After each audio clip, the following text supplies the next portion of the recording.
That was Jimmy Luxury, Tony Rome Orchestra, and you know, to get some of that onto from the vinyl record, we could chop that, take that into some of the software I'm going to be talking about today.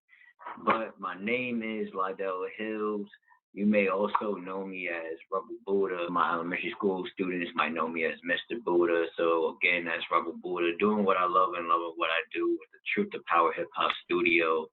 And today I'm here to be talking about the sampling process, some of the things I enjoy about sampling, and I'm just excited to get into that and share, why it's important to be carrying this tradition on. And shout out to my step pops. His birthday was the other day, and so he was a big inspiration for how I even and why I even do any of this sampling stuff, why I be touching these dusty records. And so we're gonna get into that today. So my step pops, he was basically a DJ out in Harlem back in his times. Like, shoot, how old is that guy, man? Like probably back in like the 80s time period when he was really getting his thing on. And so back in his time, I remember just growing up around him, always like mixing some records on his 1200s type of DJ set, where you have two different instead of like this one record player right here, you got two decks where you can load two vinyl records, and this is like the basis of a lot of hip hop, where how a lot of hip hop records got created to begin with. If you go back to DJ Kool Herc, artists like that back in the day, I always remember him in the household. Me and him was kind of like beefing a lot back in the day. The one thing that did connect us, one thing that kept us, I think that we could both relate on was our love for music, and seeing him always just working on his records. It was either he was playing his Xbox or he was really like on his 1200s, really just cutting and scratching records and going back and forth between hundreds and hundreds and hundreds of records. So look in his room even to this day, it's either his walls are stacked to the brim with records or Xbox games. It's like very extensive collection. He's like, is a very dedicated guy to when it came to building his collection. I just always remember him like having a lot of respect for, his craft, always being up late or early in the morning, like, filling the house with that music. And there's so many records that I don't even know the names of. It was just like be entrenched in my body, and just like I have like a feeling for these different records. And so, I really appreciate, him like even like creating that kind of culture in the household, just being able to feel these different grooves of the records, being able to feel the bounce and the hop between these different records, and burning those onto different things like his Walkman, and real old school, material. So like I had that kind of background, that kind of upbringing coming up. And what was always cool about it was, and what I think is like the crux of what hip hop is and why this is important, why sampling is important, is like this transfer of stories. So whether it was him, sharing his experiences, doing those nightclub things with me and my brother, and like always, he thought it was cool that all of my story, this thing happened, that thing happened. He had a bunch of stories, even like even with Queen Latifah, we would be like he said he kissed Queen Latifah. I was like, kissed Queen Latifah? I was like, nah, man, I don't even know. I don't even know that even like. I mean, I don't know why he was bluff about it. I don't know. I mean, who would want to like kiss the queen? So I mean, I gotta give it to him. We'll see, but that's his story. He's sticking to it. And so with hip hop, man, just like the again getting back into that transfer of stories, and from generation to generation, and the importance of there's this song.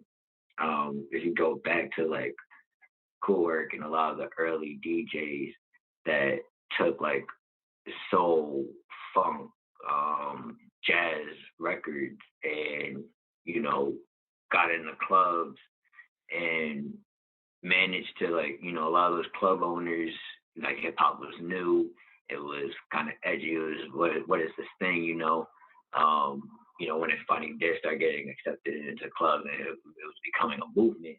Um, so it was this way for a lot of the stories that, people heard their parents listening to like these records and things growing up. And then it was like, all like these parts of the instrument, and hip hop was really scrappy and resourceful, and people didn't have all this technology and stuff that we have nowadays.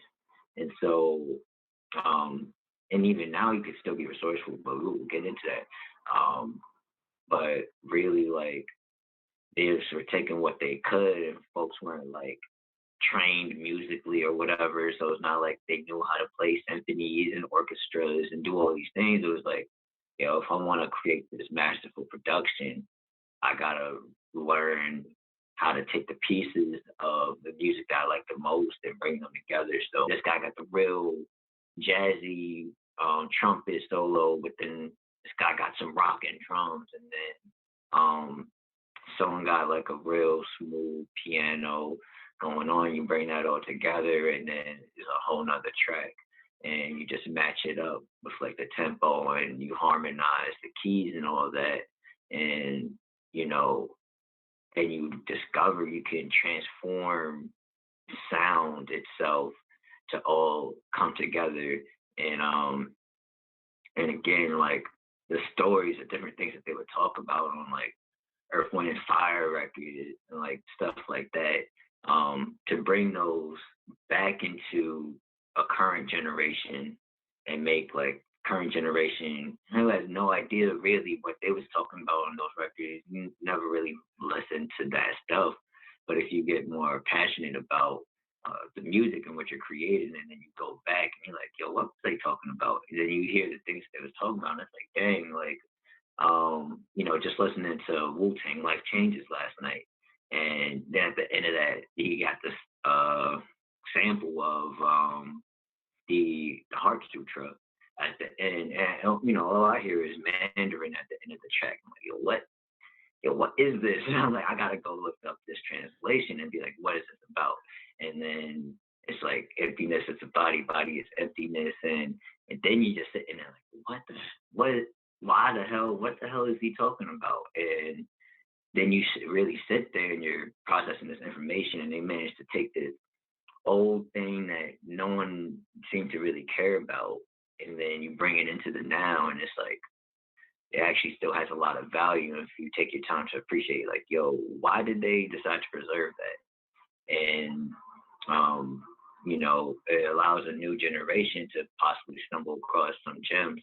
And so, this is why I love sampling. This is why, what got me into it is like just being able to be a recipient of the transfer of those stories. I've always been like, I guess, that old soul who would be talking to old dude down the block, and he's got a lot of stories to tell, whatever, and he's trying to get them off before, trying to make sure you get this knowledge before you go on, type of thing, or whatever. And I could always just have a kind of appreciation for the stories that like the older generation had to share, and how it could be relevant today. And so, that's why I like sampling. I want to show you guys my process today, and I'm trying to beat the clock, so I'm gonna try to get through this quick enough. But it's a story of why I like sampling. Hopefully, it's relevant for you. And yeah, without further ado, let's get into it. All right, so boom. When starting with like your sampling process, if you're trying to get into this, you could either like you could have like your actual vinyl record thing. The way I would transfer these here is I have like an audio interface, and you would get like a RCA output. So this record player, I have have this connected in the back right here. It would go into the audio interface. We would burn, you would let the thing play out. And I have a software here, GarageBand or something like that. I would probably use GarageBand, free software that you can get to be able to burn this. And so that you can have an MP3 version, a WAV file. Let me turn back around, let you guys know. So you can either have a WAV file, like the direct file that, like a WAV file is like an unprocessed file. MP3 is like a compressed version, like the final kind of version of a WAV form. And so that's essentially just audio files, right? So you can burn that and turn it into a digital audio file so you have access to electronically mix that thing. And again, like bringing old resources from the past and making them more modern and more accessible to this next generation, is exactly what got me into using Virtual DJ. And so I find that to be a really helpful software. Before we get into Virtual DJ, I just want to shout out or, show you guys my crate and stuff that I used today. So, down here, I have like some playlists. If you don't have access to a bunch of records yet, you haven't built up your own collection, you don't have CDs, you can, just go on YouTube. And I just looked up playlists of soul, funk, and disco or rare soul records. Like, and now I got a playlist, a bunch of different songs I could go through. Like, oh, that sounds dope. Let me listen to that. I always recommend starting this way for people who are just starting to make their own hip hop records or whatever, because when you sample, like, a lot of the guys did in the beginning, if you're not necessarily musically trained and to do all that stuff, it's a good way for you to learn how other people compose their certain parts of the music.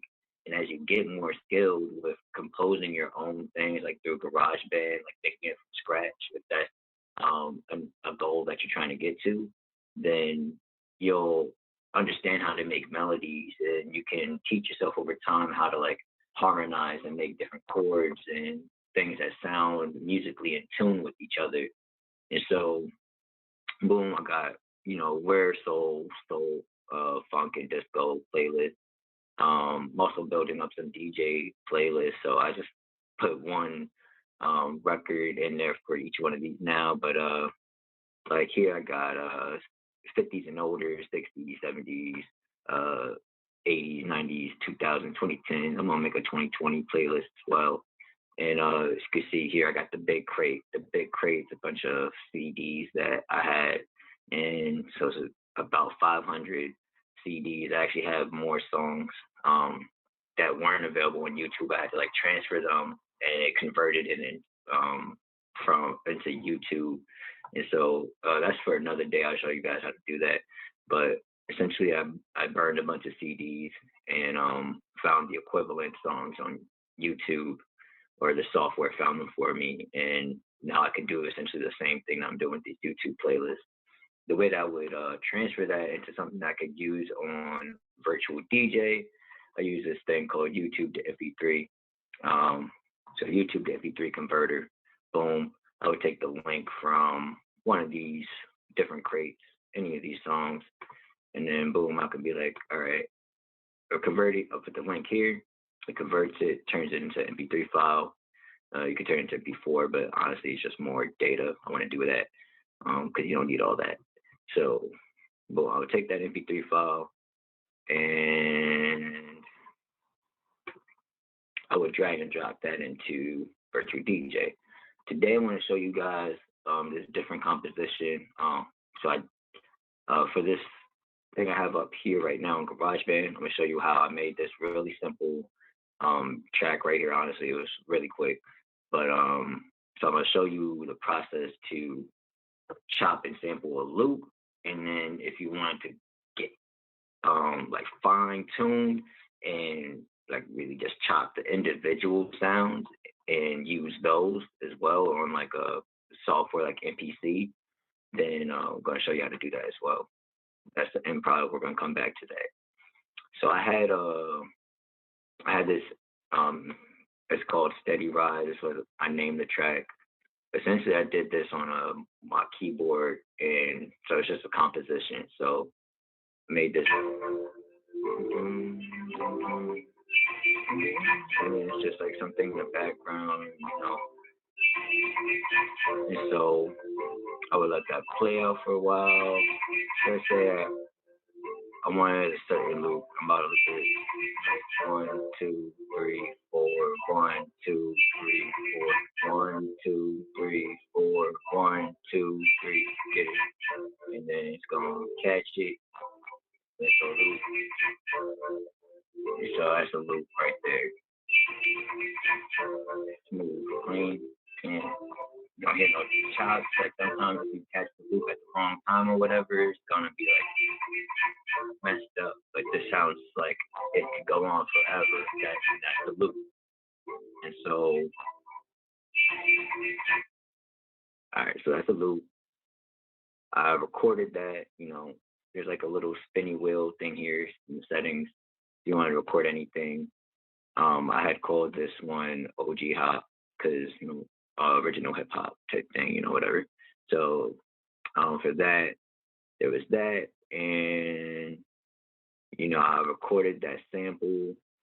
Again, we're gonna skip through that process because I already did it, and I brought that original sample into here. So GarageBand, I just touched that bar, said yellow bar, turned it into a loop. It's that button right there. You can loop it that way or that way. The same thing that's going on in Virtual DJ when you're doing this thing right there, right? So let's come back here. So I'm gonna focus it on just the loop. So I just took that, like a very small section of that. All these different parts here you see are like separated. I chopped that into a bunch of even smaller loops to make it match with the tempo of the drums. So you gotta make sure it can match up. For whatever reason, so I had drums that I got from, I have this folder called My Crate. So you can see My Crate. These are some old songs. I'm gonna show you an example of how I chopped this one song from Ashford and Simpson. It's called Borgie Borgie. And so I made a little thing called Bushy Bushy. When I show you how to fine tune chop something, I'm gonna show you that in MPC. But basically I had collect a bunch of these are prepared loops. Let's say if I had let's focus on this first. So boom, 100 BPM was around the range of that sample. So I looked in here for some drums to just match with that. So if you just want to focus on making a loop match with another loop, I chose this drum right here. Technical difficulty. There we go. So that's the drum loop I chose for this. All right, boom. So I took that and go back. Boom. And in that folder, I collected over time bass samples, drums, guitars, different things. Like you can get a bunch of loops for free on different websites for free if you want. Sample Swap, Crate Digger, like just Google and fish around, look around, you'll find different stuff. So I take this back off. So now this drum, let's say let's focus on the drum. Set the drum. And I just looped it. You'll notice up here, the very important first step before you throw anything into GarageBand, you want to make sure you get your tempo and get your key. So the tempo of this drum was 100 and had an A minor key signature. I know that because I cheat and look at it here on Virtual DJ. So you see I got the key A minor, the key, they'll let you know here. So whenever I want to know the key or the tempo of anything, I throw it into Virtual DJ. You'll see that the BPM here is 107. So like I said, the range was around 100, which is why I chose that folder. When I tried to match them up, because Virtual DJ will try to synchronize things. So I'll try to show you guys here. It was acting funky, which is why, and not the good funky. So I was like, yo, why is it not matching up? So I had to you see that it was cutting off early, and I need that last little tail, this tail right here. I need that tail. So I was like, all right, boom. I guess I gotta throw the whole thing. I found the original file, threw the whole thing in GarageBand. I knew the tempo was 100 because the clean tempo was 100. When I took the file, so I could show you the original recording of the sample. I don't believe we need this part anymore. So I called it Head on Your Shoulders. And so this was like the original. Right, so all right, so if you look here, if you zoom in, it go if I was to go like this long, right? Tempo was funny at 100, so that's why I decided to chop it up real small, like how you see here. So then I added the drums to it over there, like I copy and paste that right here. So boom. All right, so boom, got the drums. You see how that sample got off tempo with the drum. So it's cool at first with like that first 2 bars, like. So if I loop just that beginning part, it sounds on tempo. So I was like, all right, I'll just use that. That was what made me make that decision to just do that. And then when I moved it, I tried to see, let me test it out and see.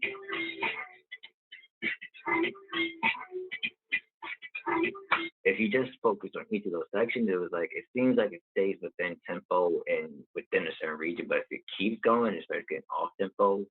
I played around with it at different points. I like reverse playback. So there's this button here, you can reverse playback. That makes it go backwards. So it's like, that's actually the drum going backwards.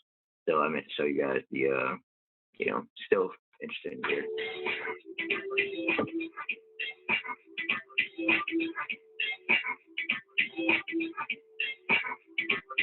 Put the bet.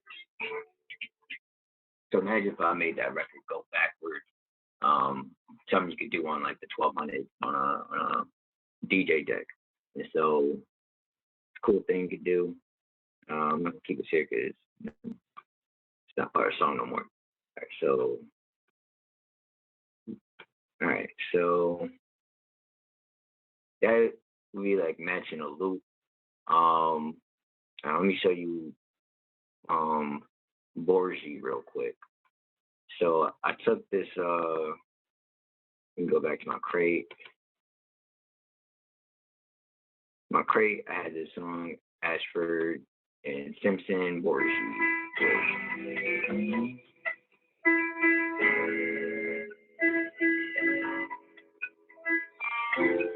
So this is on my,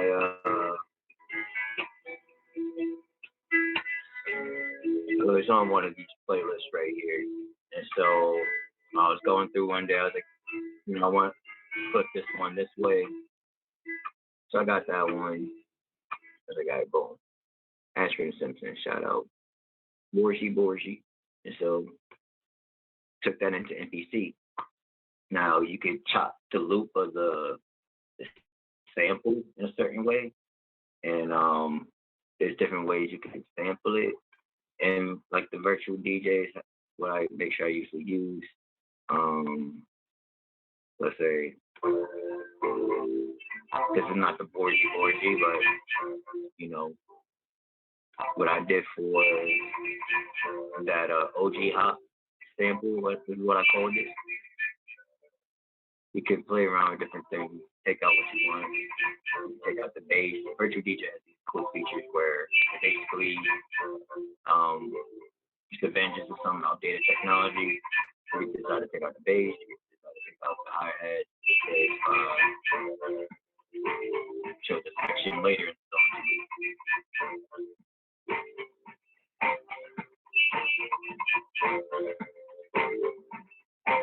Check out the hi-hat, put the hi-hat section, check out the kicks.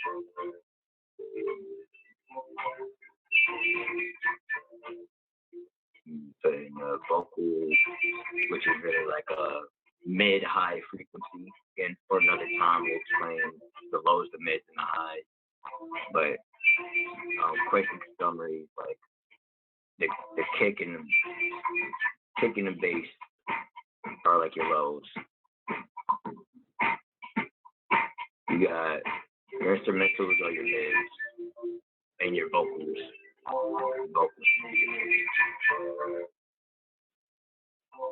So yeah, and then you can just play your hi-hat.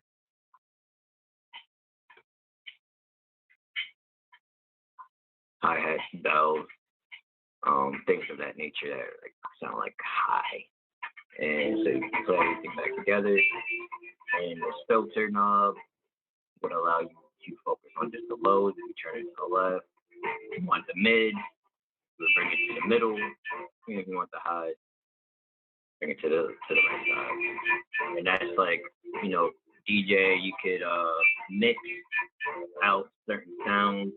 You could throw something on the other deck. And so if you wanted, let's say, just the kicks of this over here, see if it's weird. So,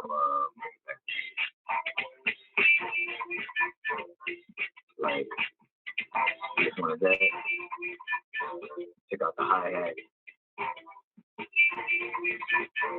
That's just for example. So if you wanted like the lows, like the kicks from one song, and then you wanted the flute from another song, but they got a bunch of other instruments and stuff going on, you would mix stuff out from one song, you would mix stuff out from the other song, or you would filter out certain parts of each song, and then you would mix them together, and then you can lean it from one way or the other, and it plays more sound from one side or the other. It's a very quick tutorial of how you could mix a song and get a new sample, essentially. So you would take that sample.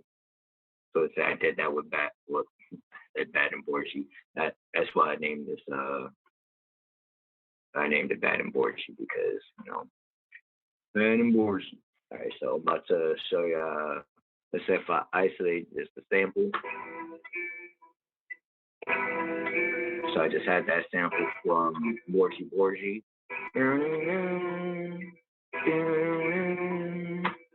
Right, so remember the original song.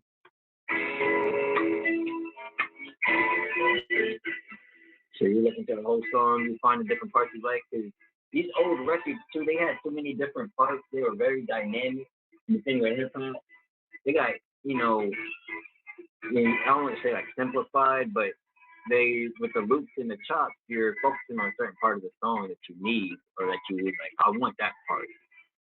Be like, oh, I like that part right there. And you just took that part of the song, or you could do so much else. Like this, I gotta come back to this. Like, there's so many parts to take in this. This song, that song is dynamic. All right, so I just took that. Oh, wrong hat. All right, so boom. And now unisolate that, everything playing together. So you see MPC here. I have the actual hardware, but essentially you could make a drum pattern here. This is how I usually use this because MPCs are a drum machine. And so you would take the chops that you took. So I'm gonna mute the instrumental. So I got a kick, I got a snare, and I got hi-hat. So you can see my Borgie hi-hat. I chopped this in GarageBand. I just found the hi-hat sound that I wanted. from the song, from the original song. I found the let's say if I that's just the hi hat. That I was like, oh, I just want that hi hat right there. And then I was like, I want this kick.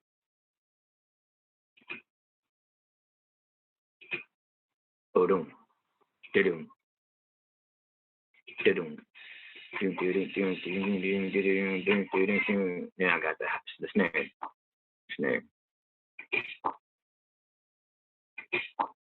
was like, that was dope. I like that snare.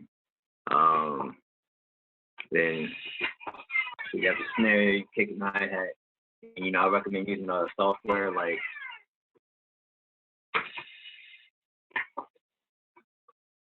let it right out.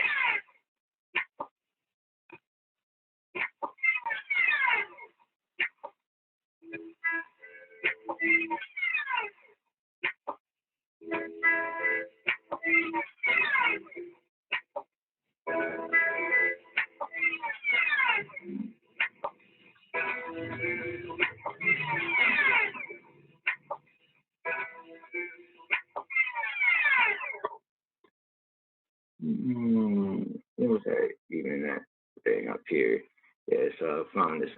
Yeah, another instrumental part. I was like, I was like, all right, I'm gonna use that. All right, so I recommend using some software like Melodics if you're trying to learn how to, play drum machine patterns and rhythms, and basically just helps you find the pockets and the right grooves to lay down your drum patterns and different things. And once you learn like a lot of the basic rhythms, like the boom bap rhythm or trap drum rhythms and different things, then you start learning like where most of your drums are gonna fall. Like your kicks are gonna often be on the one, and your snares are gonna be on the two or the three, depending on what type of song you have, like what type of genre of music it is. The hi hats tend to be like on the eighth notes, like with each of the with both the kick and the snare, and might be in between. And then you just play with the rhythms, and like you might see people on FL Studio or MPC here or in different apps just like drop in different hi hats, create triplet patterns like the Migos, who made things like the like that kind of pattern.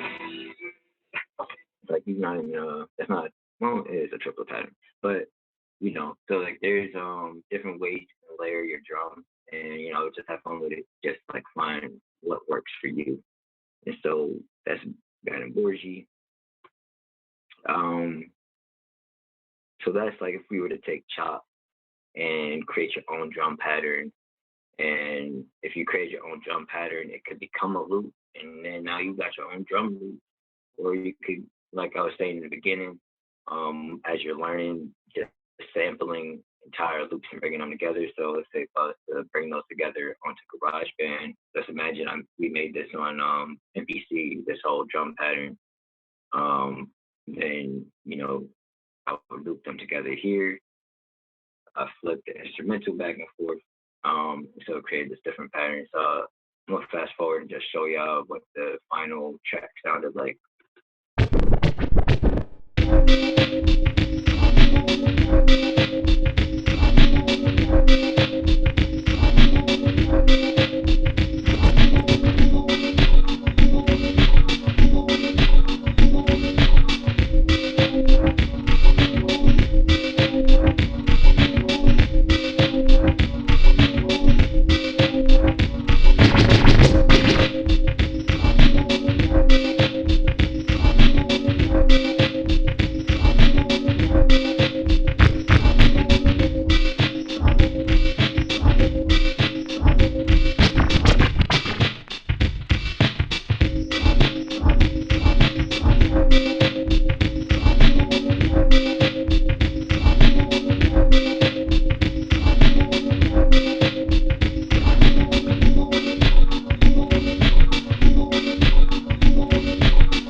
So, OG Hop, through that final, I exported this whole track right here.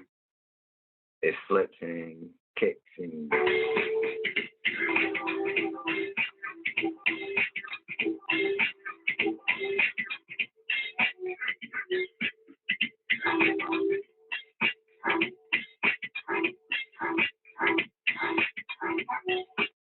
so, flipped that sample like 5 different ways. I took the chops of that one instrumental sound I had, flipped it like 5 different ways, tried to figure out how do they fit together like melodically so that it's smooth. And then I have the drum behind it. 3 main components of any song: the melody, the harmony, and the rhythm. So you want to know your tempo, you want to know your key so that you can harmonize everything within it. And then you got your tempo, so you know what the rhythm is for everything that's supposed to match up. And then you play with the melody of the notes that fall within that key, within that scale. And so once you got the key, once you got the harmony, you can't fail. And so play anything that's within the scale. And so you got those. I exported that final thing and threw it back into Virtual DJ. So I have the OG Hop wave file right here. That was from GarageBand. Let me clean this off and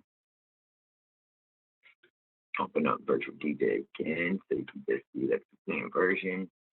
Basically, took that in here, threw that in. You see, it's like came up with like 99.92, and I had I used some Scratch DJ, had some filters, so many different effects you can do here. And I tend to use those at the end, or I think you use them. Yeah, no, I use them all throughout my life. So play around with the effects, see what you like, and the main thing is listen, really listen, and you're not trying to look at the music because of sound. You're trying to listen to the sounds and see what sounds good to you, see what matches up. And it's really a process of getting in tune with it and loving the music. So doing what we love, loving what we do. You know who it is, man. It's your boy Rubber Boo, aka me. That's it. So I'm out. And this has been a long presentation, and I guess probably intended, but I think we had fun doing what we did. So let me know how I could improve these in the future. And if you have any questions about how you do any of these sampling processes, but yeah, I enjoyed doing this. Keep the love for hip hop, sampling, vinyls, and all of that alive. Use it to help you learn your own craft and how you're gonna produce your own tracks. And yeah, man, just keep doing what you love and loving what you do. That's it. I'm out of here.